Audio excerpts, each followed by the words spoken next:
In a world not too different from our own, there was a man, his wife, and his sweet little daughter. They lived a mostly comfortable life. The man was a game developer. He created fantasy games. He created games with magic, with superpowers. And his wife was his partner through it all. They created so many games together.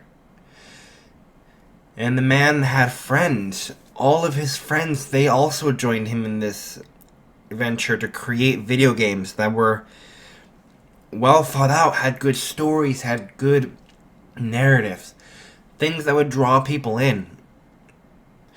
For the most part, when the man was so close with each of his friends that they would even go as far as to come to his house and play games there too.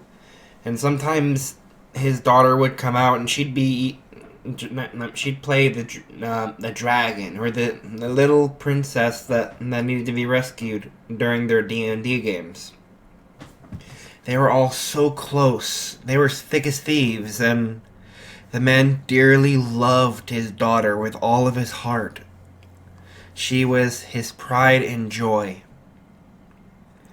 And one day, while they were all going to work, riding the bus, they had to take their daughter with them because of the fact that the school was going under some renovations. So their daughter was just peacefully sitting on her father's lap, sleeping peacefully as they all went to work.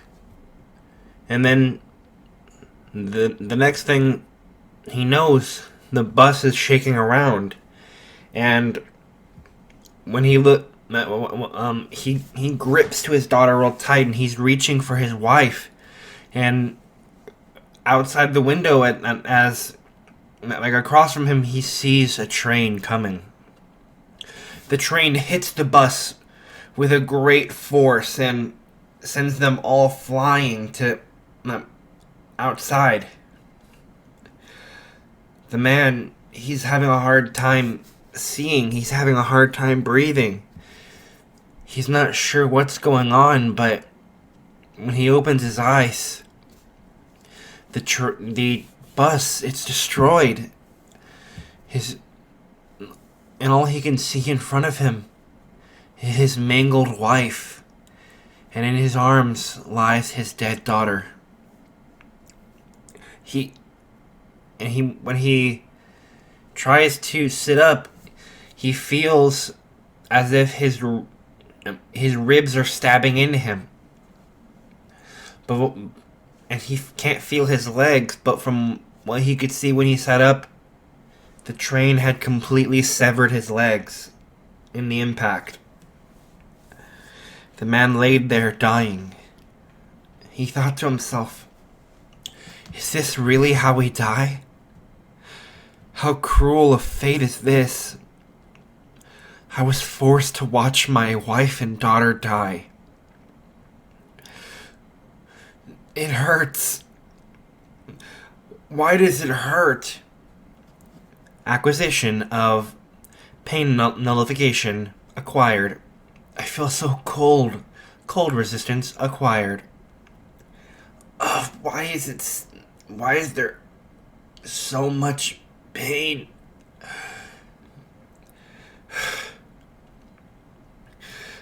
He breathes real hard, trying to calm his heart and prevent himself from bleeding out. He thinks to himself about how unfair it is that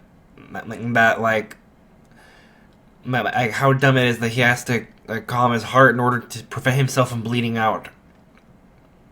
Acquisition acknowledged. Creating a body that does not bleed. Approved. And he thinks to himself even further about his empire. He thought to himself, all the games I've created, all the people whose hearts I've touched with my stories, wasted. acquisition of electric resistance. This comes with paralysis nullification acquired. He thinks to himself that if he's ever reincarnated, that he wants to be a great sorcerer. No, not just a sorcerer, a great a great sage. Sorcerer has upgraded to great sage acquired. He thinks, he prays that in his next life he'll be able to take care of anyone that he cares about.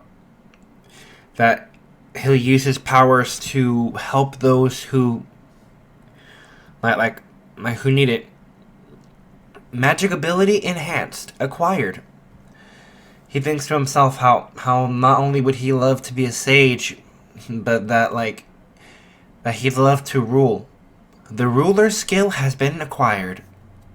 And he thinks to himself, shut up, can't a guy die in peace?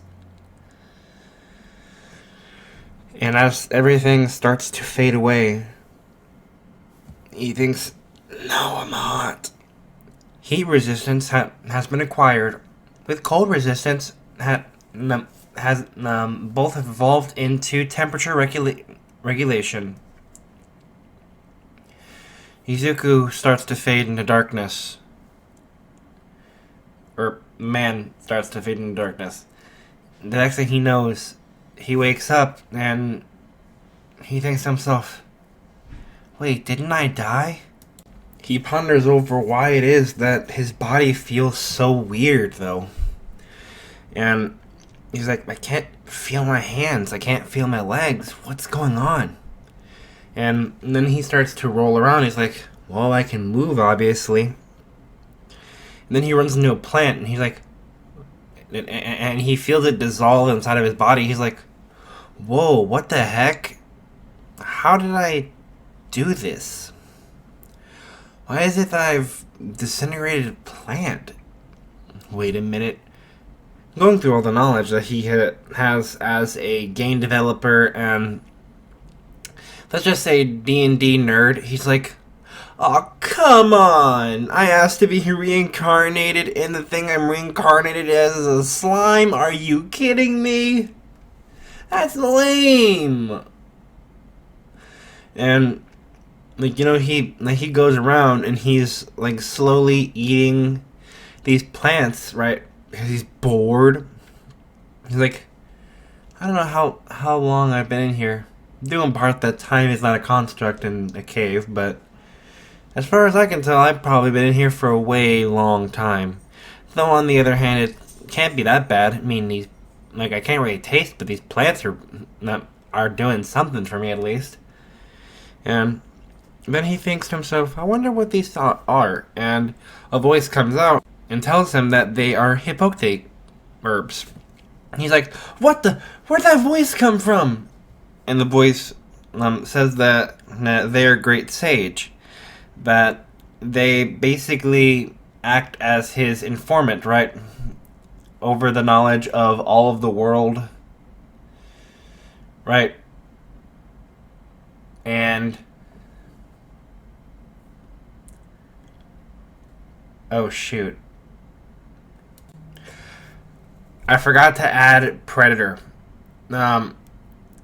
Let's just say that while he was dying, he also said that if he was reincarnated into a world full of evil, that he would love to, be the thing that devours all evil.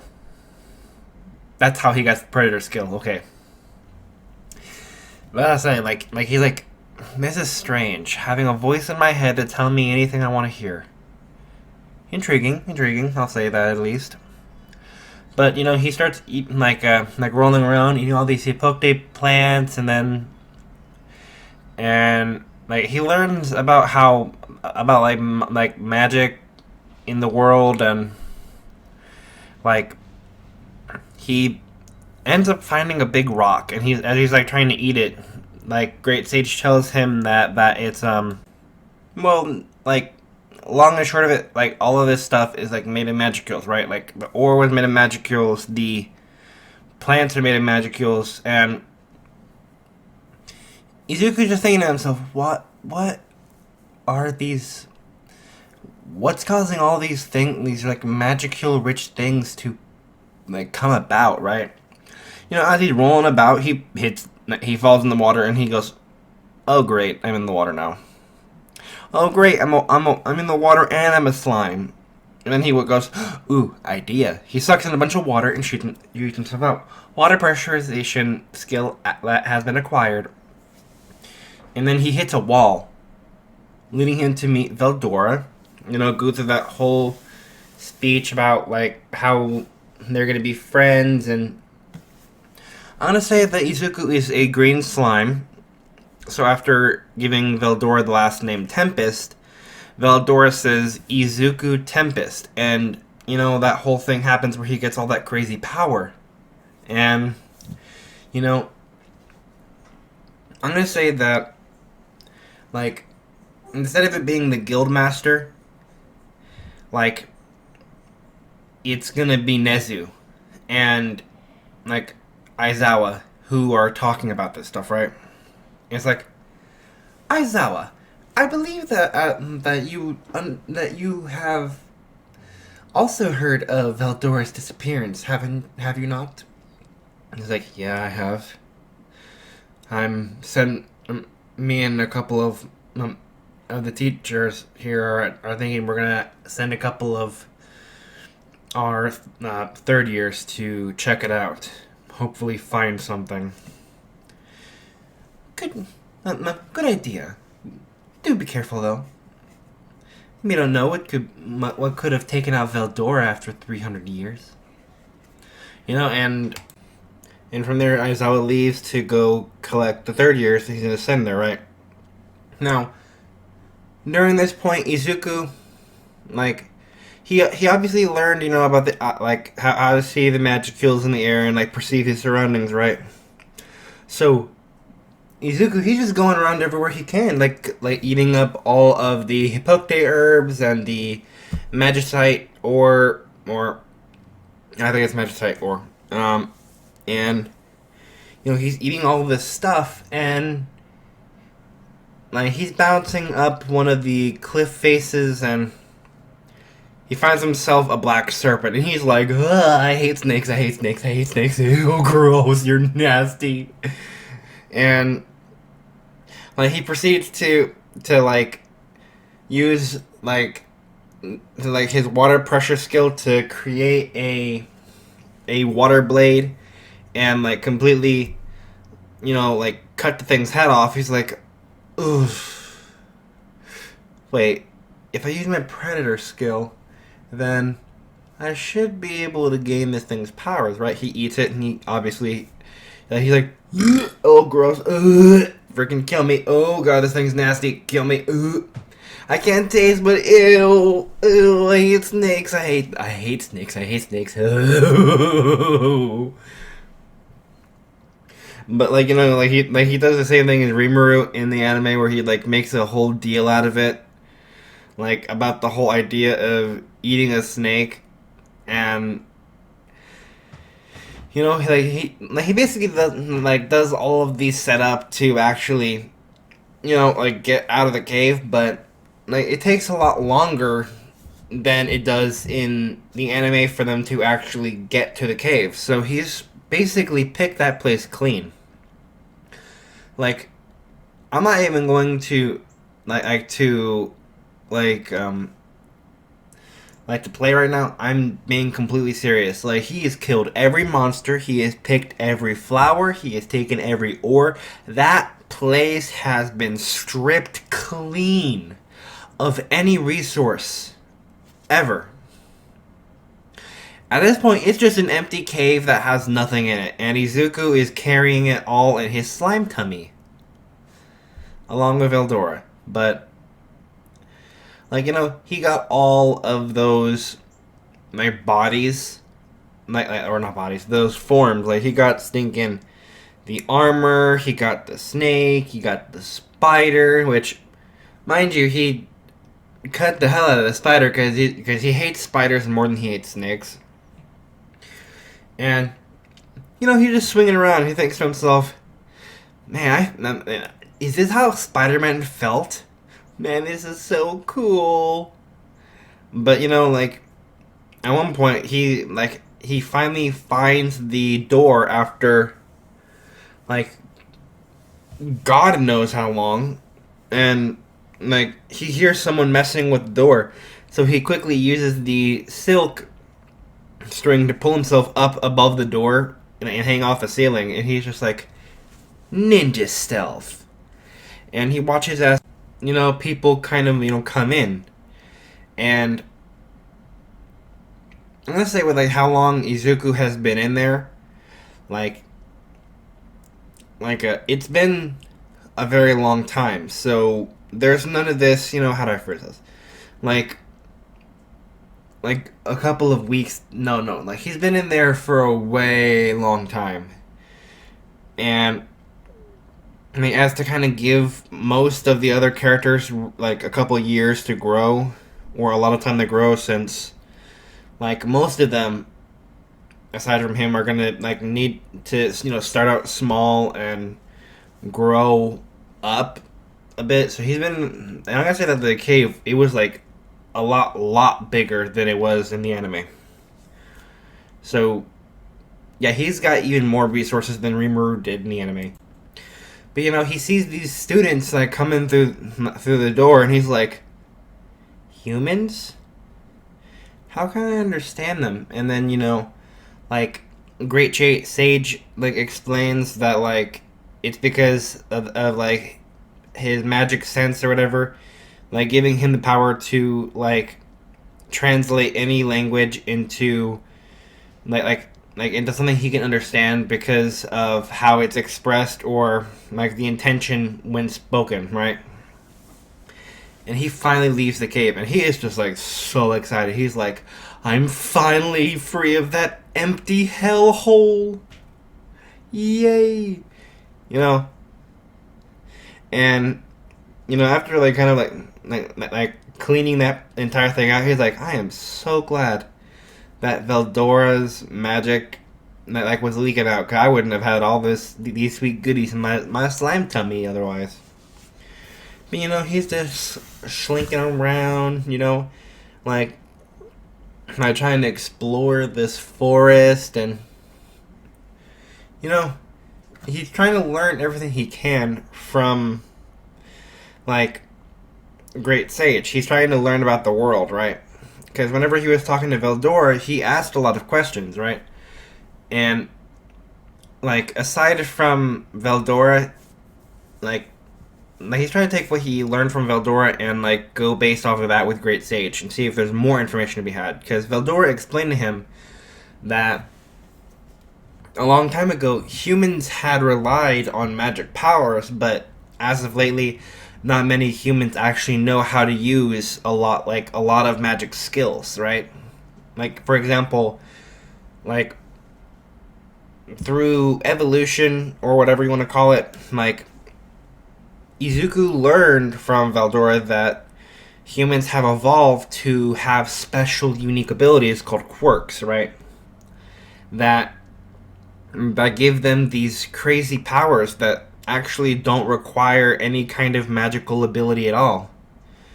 And what he learned from Great Sage, like regarding these quirks, is that these quirks themselves, right, have like, even though they do not require magicules to actually use, they can like show off the type of magic affinity someone has. So, for example, if someone was able to have a water quirk, then they would have a affinity to water magic, or using water-based skills, right? Now, one thing I'm going to do differently is that, like, from, like, slime reincarnation, as I like to call it, is that, like, we're not going to be in some, like, medieval grade mess where, like, it's survival of the fittest, where there's kingdoms and all that. Like, if y'all would prefer me to do it in that kind of style, then, like, I'll try to make it more around that kind of, like, generalization. But, like, for the most part, it's not like a kingdom-based thing. It's more of like the world is a lot bigger than like what our world is like. So Japan, right? Like, Japan has even more forests around it, right? That surround it, and like within these forests, right? Like, that are separate from human like based settlements. There are monsters that lurk around. Now, Izuku, being a technical monster as he is a slime, like, I'm gonna say that, like, he's not interested in killing monsters that have a semi-human intelligence, right? Like if he can make peace with them and turn them into his own little army, he will. But if, like, they're, like, straight up aggressive, like the black serpent and all that, then he's going to kill and eat them.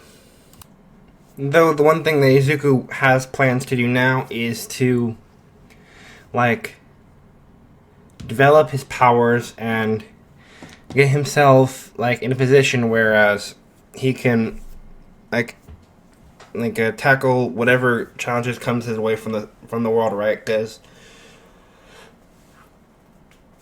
obviously when he ate the black serpent, like, he got the poison breath, right? But I'm gonna say that aside from the poison breath, he got, like, other poison based abilities that, like, allowed him to have, like, poison manipulation and, like, poison nullification, to whereas he can't be poisoned anymore. And, like, when he ate the spider, it, like, gave him more silks than he had originally. Like, he's got, like, a huge power boost in comparison to, like, what was in the original story. But, another thing I want to establish is that, like, mutant types are not exactly, what's the word I'm looking for? Exactly, like, socially accepted among humans, because of the fact that, like, that mutant types are associated with monsters, right? Like, for real. So the whole, like, mutant type discrimination in My Hero Academia is a lot worse. Like, a lot worse than, like, in this story. Whereas there are human settlements, there are, like, mutant type settlements that are now, like, demi-human settlements, and then there are, like, neutral places. Like, in this story, like, UA is in a neutral settlement, whereas, like, the district is, like not discriminatory towards, toward demi-humans or mutant types and actual people, right? And while Izuku is, like, like, going through the forest, like, doing his thing, he's killing monsters that he sees and all that, he comes across a boy with the head of a raven. And he's puzzled by this kid. He's like, why is there a random kid in the forest? And, this kid, he looks at Izuku, and, like, he's, like, slowly backing away in fear, and Izuku kind of, like, calls out. He's like, hey, don't be afraid. I'm not gonna hurt you. But, like, the kid's like, you can't trick me. You have the aura of a great monster. Now, when Izuku asks, like, Great Sage exactly what he could be meaning, right? Great Sage he has Great Sage to, like, turn perspective so he could see himself, and he sees the aura he's letting out. He's like, damn it, I feel like I left my fly open. And, he pulls in all that negative energy, right?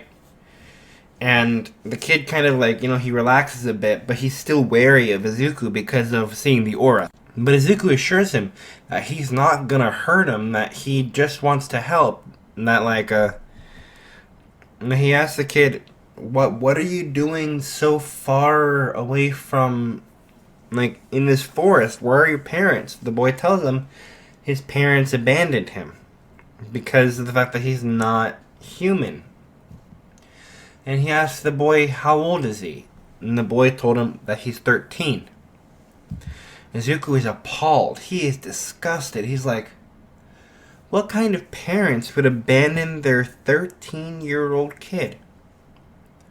And the boy tells him that that they abandoned him when he was 5. So he's been out in these forests for unknown amount of time.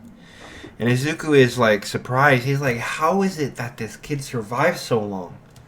And he asks the boy exactly like if there's anything, like if he has anything to protect himself. And the boy tells him that he has special powers that, not like, he just doesn't, like, it's not that he just looks like a bird, but he has other powers other than looking like a bird. And Izuku, like, he kind of slinks forward a little bit and he goes, well, do you mind telling me what kind of powers you have?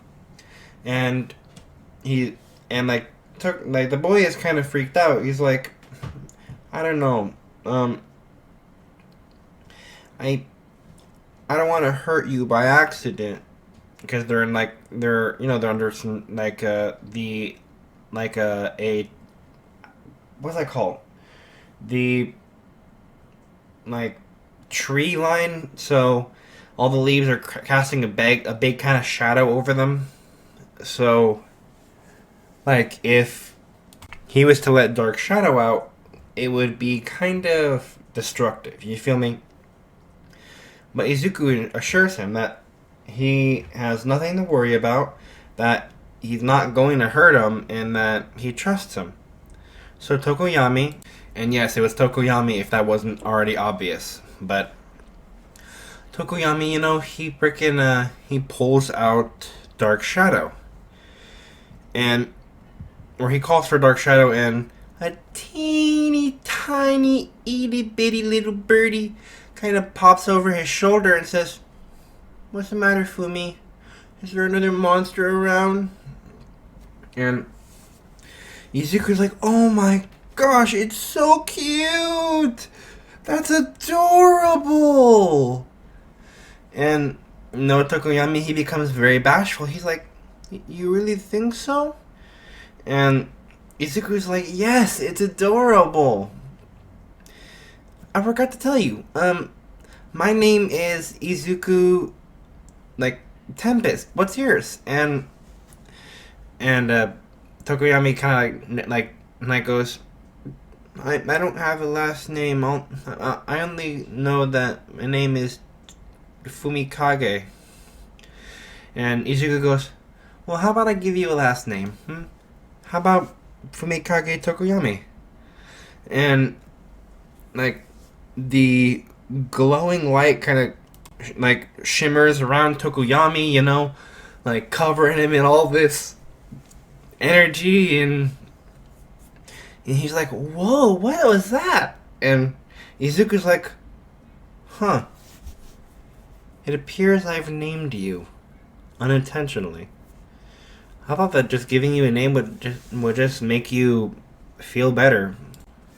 He kind of inwardly asked Great Sage exactly what happened, and Great Sage explains to him, well, that whenever he whenever he gives a individual a name that it raises their rank, and that obviously Tokoyami, because of him having a mutation type quirk, he has a technically he counts as human, but he also counts as monster. So that kind of puts him in a weird position, in the middle. So while he's not going to have technically his rank went up and he's going to be more powerful now, he's technically not going to go through any physical transformations like what happened in the anime. Though, after all that is explained, Izuku goes, so, Tokoyami, would you like to travel with me? I mean, I may be just a slime, but I could take care of you if you wanted. And Tokoyami, like, he's ecstatic. Yes, yes, I'll follow you. And, and I'll help any way I can, you know? Like, because Tokoyami is a sweet kid. And, well, so, you know, they start traveling together, and he starts, like, asking Tokoyami, like, questions about their world, right? And Tokoyami explains that in the world that he knows, right? Like, basically as this, that there's a hierarchy, right? Like, that quirkless people are the impoverished people, like, who are basically on the bottom of the food chain. That, like, technically below them are monsters and also mutant types.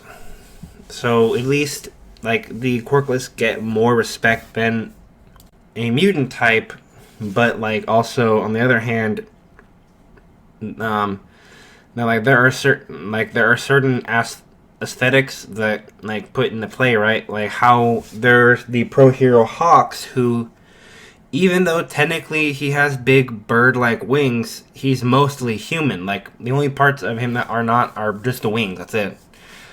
So he's beloved, and people don't bother him about it because, like, he looks human. But because of Tokoyami having, you know, the bird head, like, it makes people not like him because of the fact that, like, he's not human, apparently. And this makes Izuku kind of upset. He's like, how could they treat a kid like this? It's not fair. It's not right. And Tokoyami explains that this is just how life is for him. That people have, like, persecuted him, discriminated against him because of the fact that he has a bird head. And that, like, he's, like, it makes him happy that someone, like, feels so strongly about his situation, but that he shouldn't concern himself with someone like Tokoyami's well-being.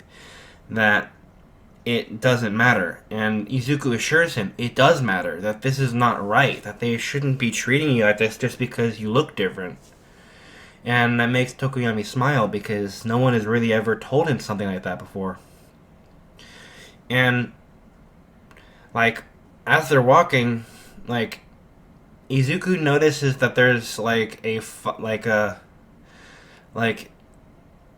something about this kid that, like, that he wants to experiment with, right? Because he knows that with his predator skill, he can steal, or not really steal, but, like, take some powers from things that he's killed. But he wonders if taking, like little pieces of an individual could also give him their powers. And he's like, hey, Tokoyami. And Tokoyami looks over and says, yeah? Do you, by chance, have any loose feathers? And Tokoyami kind of looks at him strange, like, loose feathers, why? And Izuku says, I want to test a hypothesis of mine, but it's kind of invasive, and, like, if you don't want me, like, if you're not comfortable with me doing it, then I really won't, but, like, I was just curious. And so, like, Tokoyami, you know, he reaches up, and he feels around his head, and he plucks, like, 3 feathers that kind of feel like they want to come out, and he hands them over to Izuku. And Izuku, like, extends his little slime hand and grabs them before kind of, like, eating on them. And Tokoyami's like, what the? Why are you eating my feathers? And Izuku's like, give me a second, I just try something. You know, after they're done dissolving inside of his body, like, I'm gonna say that, like, a great sage comes over and says, new skills acquired: shadow manipulation, dark essence, dark magic. And Izuku's like, interesting. So going based off of seeing dark shadow, then I can only presume, like besides these skills, that Tokoyami has an affinity for shadow-based magics. Interesting. This will be fun. And he looks over to Tokoyami and says, hey, Tokoyami, at some point, would you like to learn magic? And Tokoyami's like, magic? I I didn't know that magic could be something that I could learn. And Izuku's like, yes, of course you can learn it. I mean, your quirk kind of gives you a affinity for shadow magic and dark magic. And Tokoyami, he hears this and he's intrigued. He's like, ooh, now that's something to think about. But, like, I'm gonna say that, like, mutant types, right? Like, the reason, like Izuku kind of, like, asks, like, Great Sage how it is that those three students that went into the cave, like, didn't notice him there whenever his aura was leaking out, but Tokoyami saw it like it was plain as day. And, like, Great Sage explains that people who have mutation type quirks, right? They're technically, like she said, they're technically monster types, but also human types. So it's kind of like a middle ground, whereas like both at like because of mutant types having that monster aesthetic like inside of them, they are also very sensitive to magicules being emitted by other people and in the environment.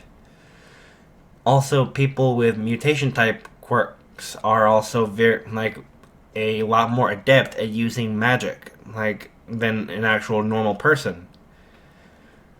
For Tokoyami, for example, right, because of his bird head, he has like a heightened ability over shadows more than someone with just a shadow quirk itself.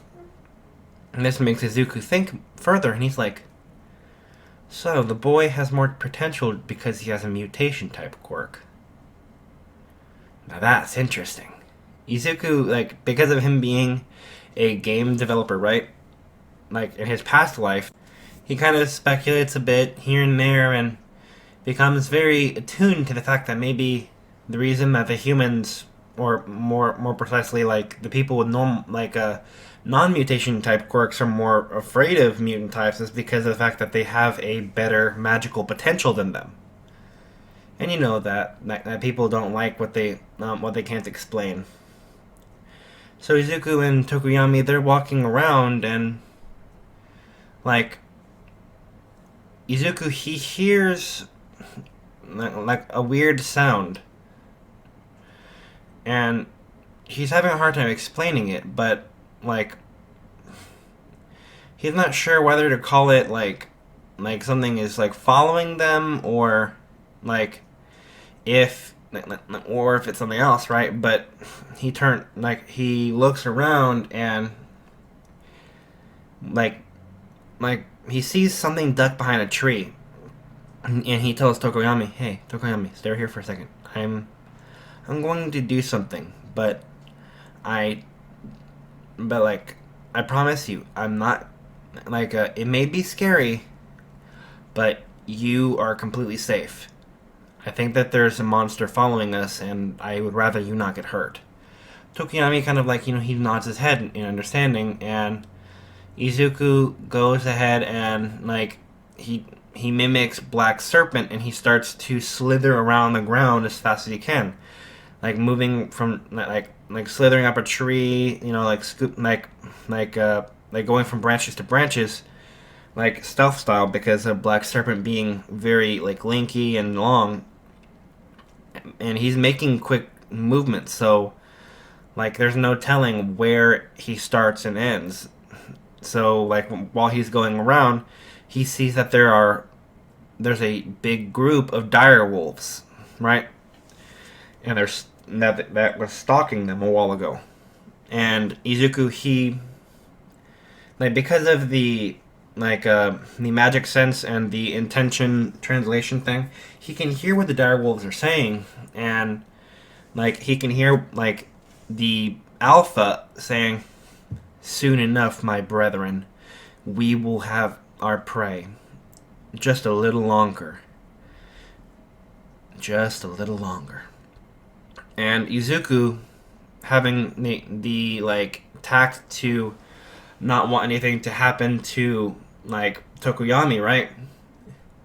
He curls up above the tree line, and like he's watching them, right? And he decides that like between either fighting or fleeing, right? But since he is a greedy little thing that loves power, he's thinking that he might be more interested in the idea of eating them and gaining their powers over just the plain old simple way of running away like a coward. And, like, he uses his silk string and sticky string, and he starts to create invisible wires between the trees, right? And while Tokoyami is sitting there, right, like, he saw Izuku transform into a giant snake, and it's kind of creepy for him, but, like, he's talking to Dark Shadow, and he's like, Dark Shadow, if Izuku looks like he's in trouble, please help him. And Dark Shadow kind of like reaches over from, like, kind of crawls over onto his shoulder and says, I promise, Fumi, I'll do everything I can to help you, okay? And I will say this, right? Dark Shadow technically and definitely counts as a monster type individual, right?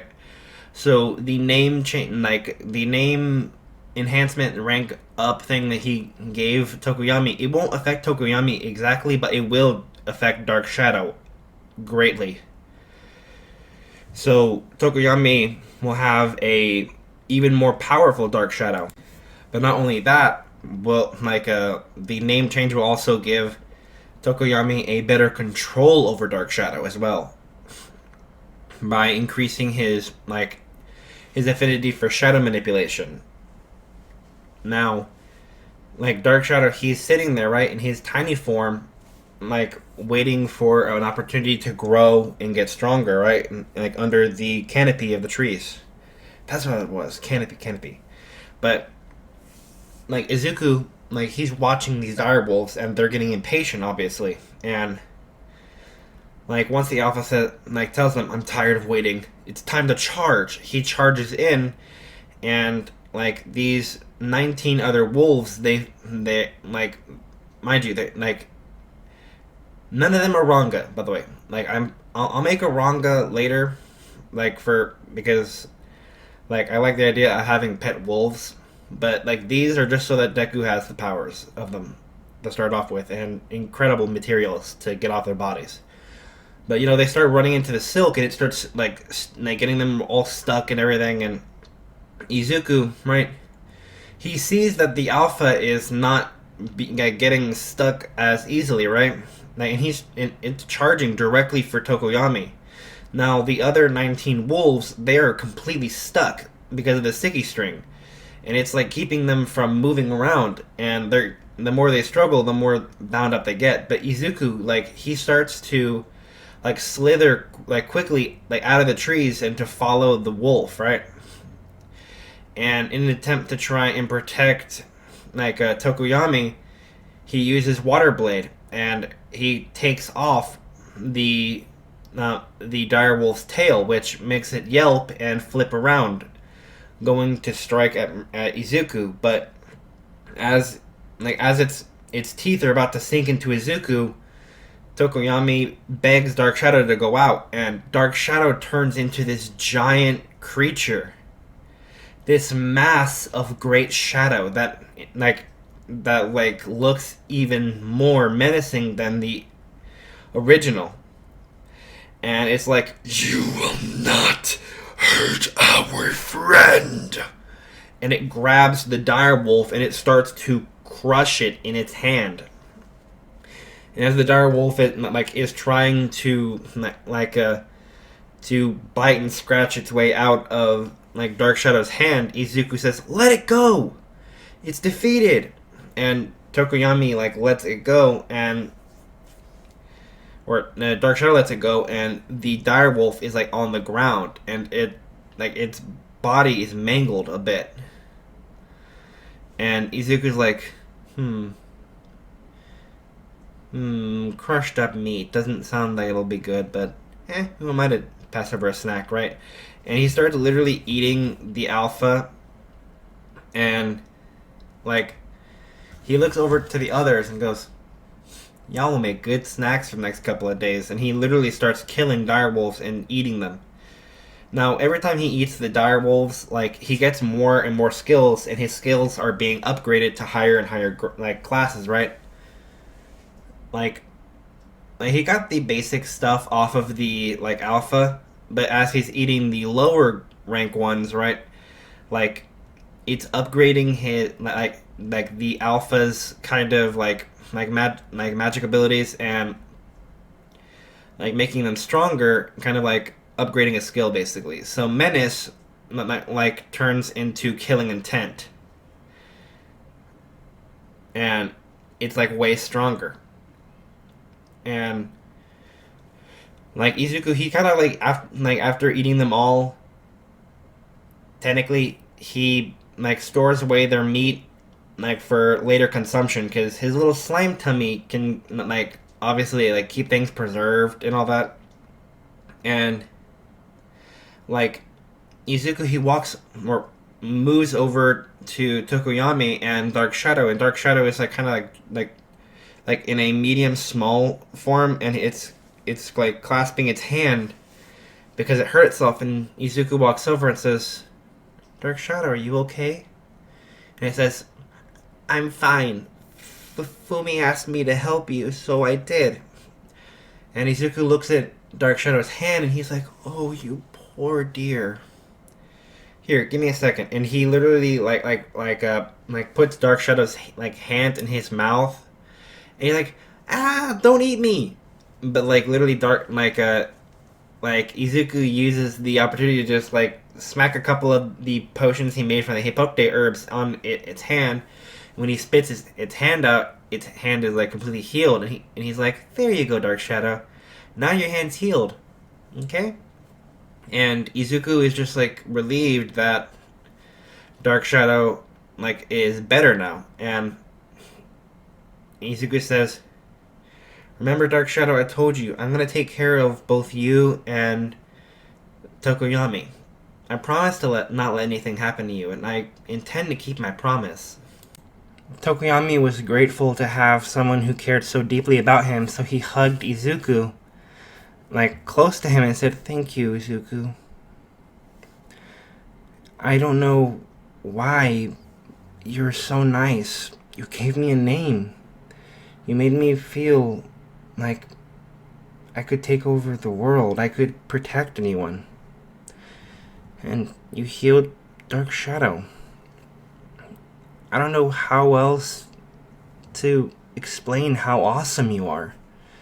Izuku, like, he knows that Tokoyami cares a lot, so, like, he's just gonna like let this happen for a little bit, like, let him get all of his feelings out, but then he wants to, like, at least get Tokoyami somewhere, like, good, so that he can build a shelter for them for the night. That is, unless they find a demi-human settlement, like, in the forest, because for the most part, whenever, like, if someone is born inside of a human, like a human city, but is very discriminatory, they'll usually send the kids that are mutants to a forest and just dump them. And most mutants will find their way to a demi-human settlement, like, one way or the other. But, you know, Izuku, after, like, they stop hugging and all that mess, like, they started walking, and Izuku sees in the distance that there's some smoke, right? Like, and the smoke, like, kind of gives Izuku the impression that, like, there's at least a settlement somewhere nearby, right? And when Izuku kind of, like, finds his way over to, like, the settlement, right? Like, it's this gated off kind of thing where, like, with wooden stakes and walls and such, right? And, like, Izuku, he kind of makes his way up there, right? With Tokoyami, and, like, he sees people with mutations, like on the walls, like, kind of, like, acting as guards, right? And when he makes his way up to this thing, right? The mutant, the mutant quirk people, they're yelling from the gate, "Halt! Who are you?" And Izuku says that he does not, he's come in peace, and that he is traveling with a kid, so don't shoot at them or anything, right? And some guards come, or some citizens, right? They come through the door with handmade weapons or whatever, and they're like, "Hey, don't try anything funny, or we will hurt you." And Izuku calls out, "Tokoyami, come here. They don't believe me." And Tokoyami, he kind of slinks out from behind a tree, looking all nervous and timid, right? And they're like, "Oh wait, he was telling the truth, that he does have a kid with him." And Izuku says, like I said, I don't mean anyone harm. I just want me and my little friend here to, have somewhere to sleep tonight, Because I'm going to say that at this point, it's kind of getting a little bit late. And, Izuku, assures them that he's not going to hurt anybody. That he just wants somewhere to sleep. And they ask him how do they know that they can trust him. And Izuku tells them that he has no other proof than the fact that he has a human or mutant kid with him. And obviously the mutant kid isn't hurt, is he? And they kind of take his word for it. And Tokoyami, obviously, he defends Izuku for having saved him from the forest and from dire wolves and all that, right? And they let them in, and Izuku, because of the fact that he's just a slime and he's not exactly fast, and he doesn't exactly have a human body, he's kind of being carried around, or he asked Tokoyami to, if he'd carry him around for a little bit, that way that he can feel tall for a little while, right? And they're let into this human settlement or whatever, and they're walking around, and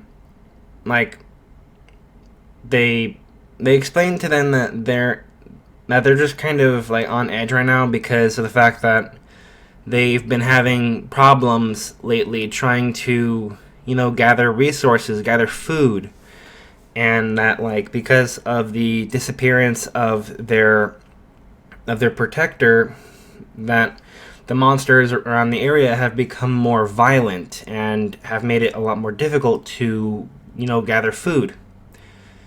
And he says, "Oh, well, if that's the case, then I could offer you some food, or offer you some meat." And this person who was guarding the gate, they look at him and say, "Really, you can?"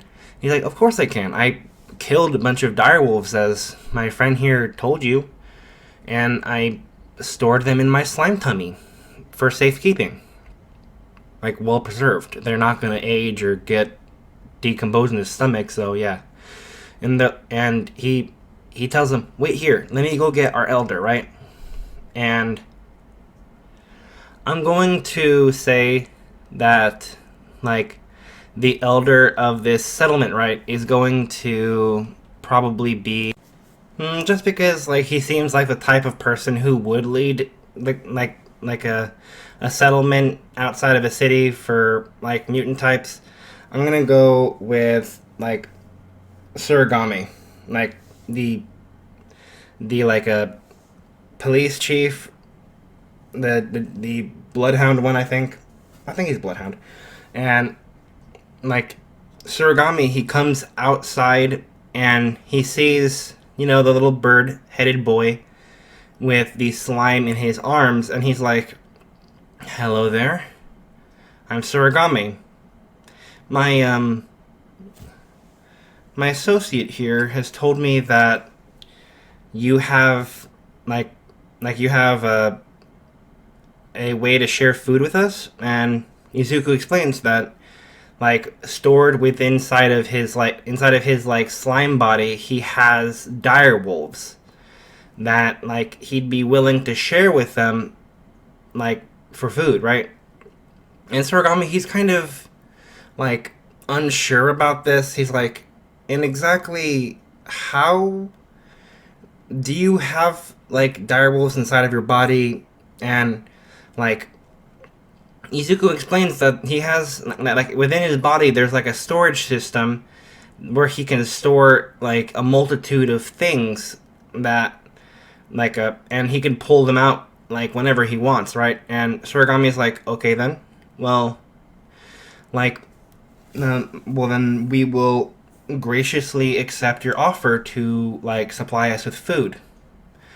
Um, like, is there anything you want in exchange? And Izuku says, well, me and Tokuyami here, we need a place to stay, and obviously I'm interested in learning more about like this world, I guess, because I'm like I've been kind of stuck in a cave for most of my life. I just kind of woke up one day and like I was in the cave, and like Surigami, he kind of understands like what Izuku might be trying to get at, right? But like he doesn't understand the massive power that's within Izuku, right? And like Izuku, like well, they lay out like somewhere for Izuku to deposit all of these direwolves' bodies, so that like they're like so that they can clean them and like process them into like eatable meat. And Izuku's like, oh, you don't have to clean them. I'll clean them for you. I'll just bring out their meat, right? And as he like as they lay out this blanket, right, and like Surigami is kind of perplexed by like what Izuku's trying to allude to, but Izuku, he kind of like scoots over to this like this blanket to like platform for him to deposit all the meat, and he just starts like spitting out like all of the direwolves' skinned bodies, and then like he goes off to the side and like he spits out all of their pelts. And these things are clean, right? Like there's none of his slime on them. Like they're like it looks as if someone like professionally cleaned them, like butchery style, right? And like they ask him, how is it that you cleaned them in your body? And Izuku explains that he can mess with stuff inside of his body, and it's like kind of do like a what do you call synthesize things inside of his body, almost kind of like an alchemist, I guess. Like he explains to them that within his body are a bunch of herbs that could be used to heal wounds, right? And Surigami, he is like elated to hear this. He's like, you can heal people. Come with me, or he actually asks if he can pick Izuku up, and he's like, of course you can. And Surigami, he scoops Izuku up into his hands, and he moves him over to a tent where there's a bunch of wounded people, right? Like because of monster attacks. And Izuku's like, oh, there are a lot of people hurt here, right? And Izuku, he's like Surigami puts him down like next to a wounded man, and Izuku like assesses his body, and he says, yeah, he's really hurt. I'll do the best I can, sir. And Surigami says, thank you. I really appreciate like all you're doing for us. And Izuku, after having synthesized all the Hibokte herbs into a bunch of potions, right? Like he's full of them. Like he's not gonna run out anytime soon. He just like starts like spitting these potions onto each of these people, and like they're instantly being healed.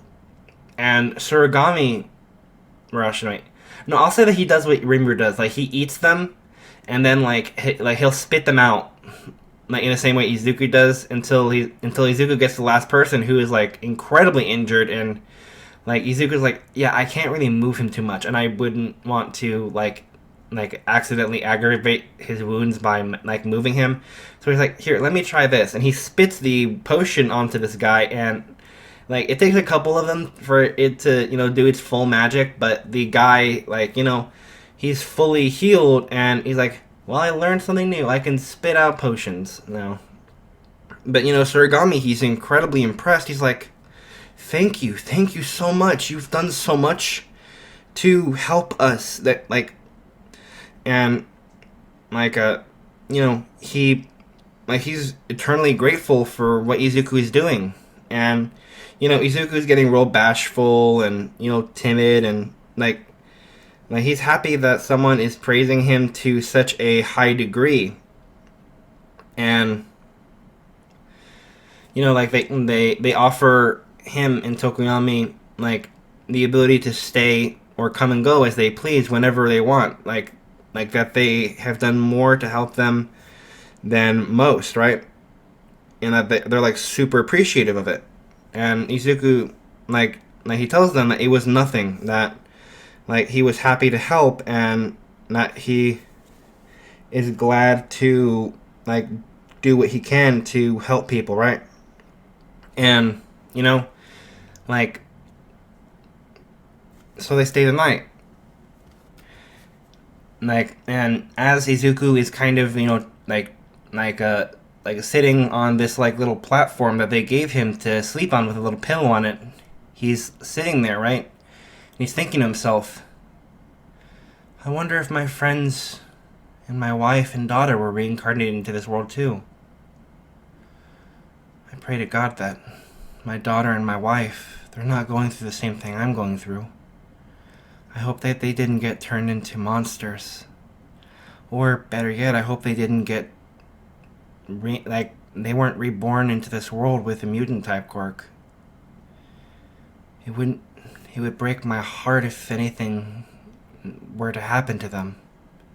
If they were to be discriminated against, if they were to be hurt and belittled. He's very heartfelt about this. And as he falls asleep, he says a prayer. My beloved wife, my beloved daughter, if you are here, wherever you may be, I'll come find you. I promise. I love you with all my heart. Don't forget that. And he finally goes to sleep. That's where I'm going to end this part here. I hope you all enjoyed. And don't forget, the shadows are watching.